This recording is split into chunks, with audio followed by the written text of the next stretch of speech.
The Defector, the Deadly Rematch. Part 1. Introduction. The Nightmare Returns. What happens when you take everything from a man who has the power to destroy the world? Welcome back to the channel. In our last review of Moscow Rules, we saw Gabriel Allon pull off the impossible. He extracted the wife and children of Ivan Kharkov, the world's most dangerous arms dealer, and brought them to safety. It was a stunning victory, but in the world of Gabriel Allon, every victory comes with a price. The story begins with a brutal kidnapping in the heart of London. Grigori Bulganov, the former Russian agent who defected to help Gabriel, vanishes without a trace. The message from Kharkov is crystal clear. You took my family. Now I will take everything you have. Gabriel Allon is forced out of his short-lived peace and into a lethal game of chess where he cannot afford to lose a single pawn. Welcome to the Defector. Get ready, because this time the war is coming home. Part 2.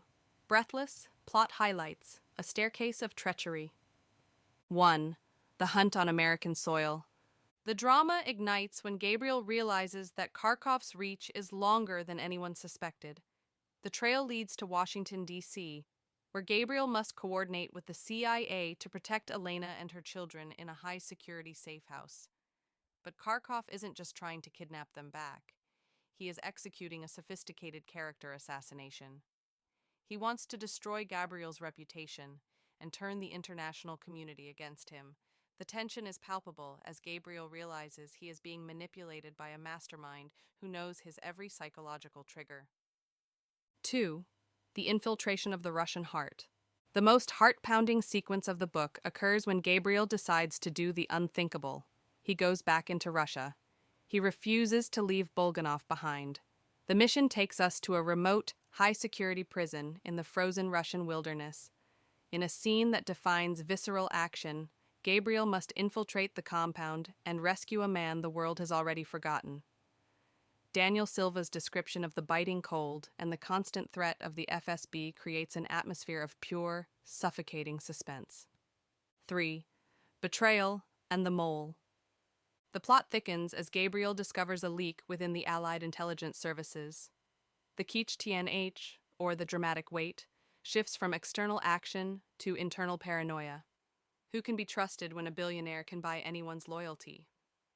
Gabriel has to navigate a minefield of double agents, realizing that some of his closest colleagues might be leading him directly into a trap. This psychological warfare adds a layer of depth that makes the Defector feel like a classic spy masterpiece. 4. The final showdown in Geneva. The climax doesn't end with a massive explosion or a stereotypical gunfight. Instead, it is a masterclass in the Moscow rules. Gabriel corners Ivan Kharkov in Switzerland for a final confrontation of wills. The way Gabriel uses Kharkov's own greed and arrogance against him is incredibly satisfying. The ending is a cold, calculated strike that proves that while Kharkov had the money, Gabriel Allon is the one who truly understands the art of the kill. Part 3. Artistic Highlights. The Beauty of Patience.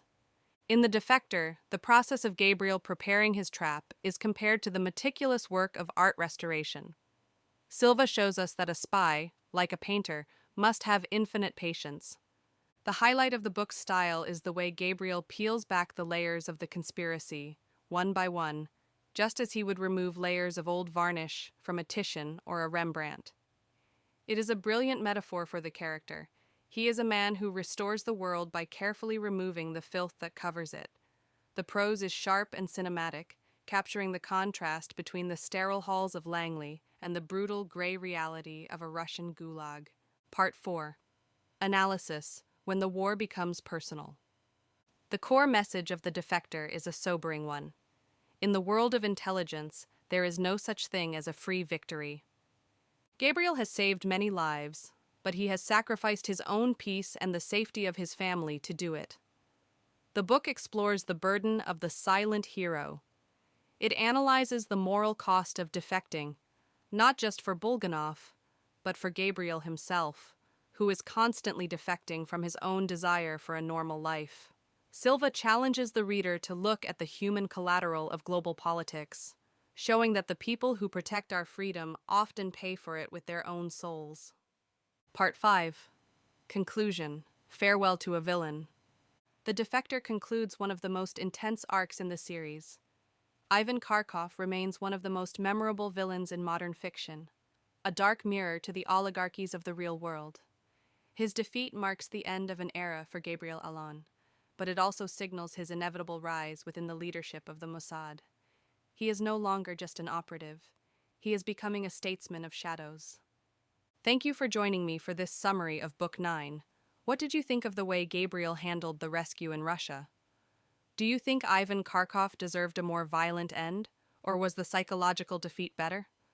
Let me know in the comments.